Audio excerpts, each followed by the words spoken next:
بسم الله الرحمن الرحيم. يا أيها الناس اتقوا ربكم الذي خلقكم من نفس واحدة وخلق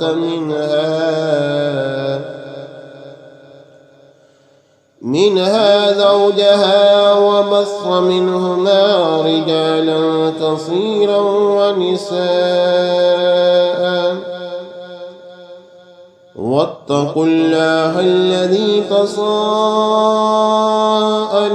به والأرحام،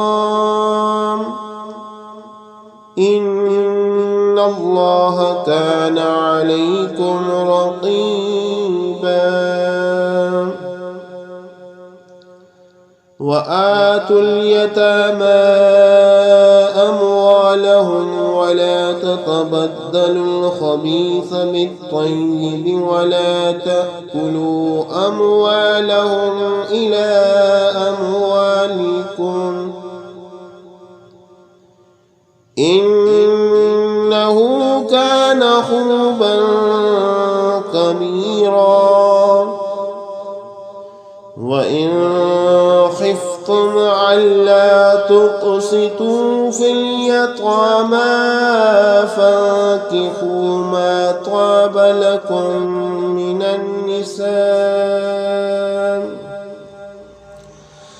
النساء مثنى وثلاث ورباع، فإن خفتم ألا تعدلوا فواحدة أو ما ملكت أيمانكم ذلك أدنى ألا تعولوا.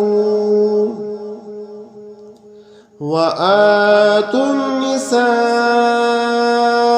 صدقاتهن نحلة، فإن طبن لكم عن شيء منه نفسا فكلوه هنيئا مريئا.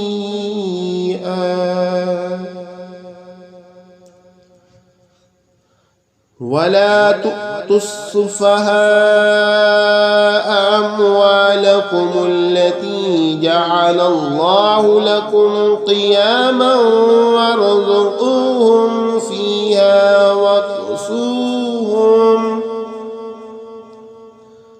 واكسوهم وقولوا لهم قولا معروفا.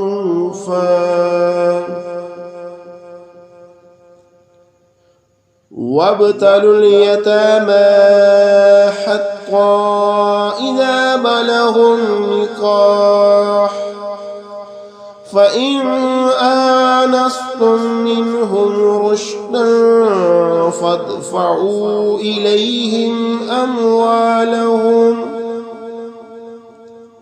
ولا تأكلوها إسرافا وبدارا أن يكبروا.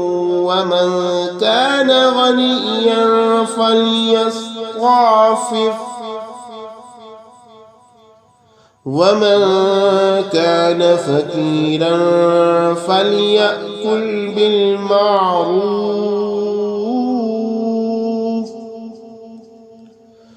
فإذا دفعتم إليهم أموالهم فأشهدوا عليهم وكفى بالله حسيبا.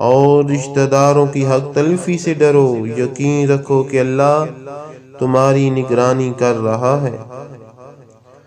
اور یتیموں کو ان کے مال دے دو، اور اچھے مال کو خراب مال سے تبدیل نہ کرو، اور ان یتیموں کا مال اپنے مال کے ساتھ ملا کر مت کھاؤ، بے شک یہ بڑا گناہ ہے۔ اور اگر تمہیں یہ اندیشہ ہو کہ تم یتیموں کے بارے میں انصاف سے کام نہیں لے سکو گے تو ان سے نکاح کرنے کے بجائے دوسری عورتوں میں سے کسی سے نکاح کر لو جو تمہیں پسند آئیں، 2 سے، 3 سے اور 4 سے۔ ہاں اگر تمہیں یہ خطرہ ہو کہ تم ان بیویوں کے درمیان انصاف نہ کر سکو گے تو پھر ایک ہی بیوی پر اکتفا کرو، یا ان کنیزوں پر جو تمہاری ملکیت میں ہیں۔ اس طریقے میں اس بات کا زیادہ امکان ہے کہ تم بے انصافی میں مبتلا نہیں ہوگے۔ اور عورتوں کو ان کے مہر خوشی سے دیا کرو، ہاں اگر وہ خود اس کا کچھ حصہ خوش دلی سے چھوڑ دیں تو اسے خوشگواری اور مزے سے کھا لو۔ اور ناسمع یتیموں کو اپنے وہ مال حوالے نہ کرو جن کو اللہ نے تمہارے لیے زندگی کا سرمایہ بنایا ہے، ہاں ان کو ان میں سے کھلاؤ اور پہناؤ، اور ان سے مناسب انداز میں بات کر لو۔ اور یتیموں کو جانچتے رہو یہاں تک کہ جب وہ نکاح کے لائق عمر کو پہنچ جائیں، تو اگر تم یہ محسوس کرو کہ ان میں سمجھداری آ چکی ہے تو ان کے مال انہی کے حوالے کر دو، اور یہ مال فضول خرچی کر کے اور یہ سوچ کر جلدی نہ کھا بیٹھو کہ وہ کہیں بڑے نہ ہو جائیں۔ اور یتیموں کے سرپرستوں میں سے جو خود مالدار ہو وہ تو اپنے آپ کو یتیم کا مال کھانے سے بالکل پاک رکھے، ہاں اگر وہ خود محتاج ہو تو معروف طریقہ کار کو ملحوظ رکھتے ہوئے کھا لے۔ پھر جب تم ان کے مال انہیں دو تو ان پر گواہ بنا لو، اور اللہ تعالی حساب لینے کے لیے کافی ہے۔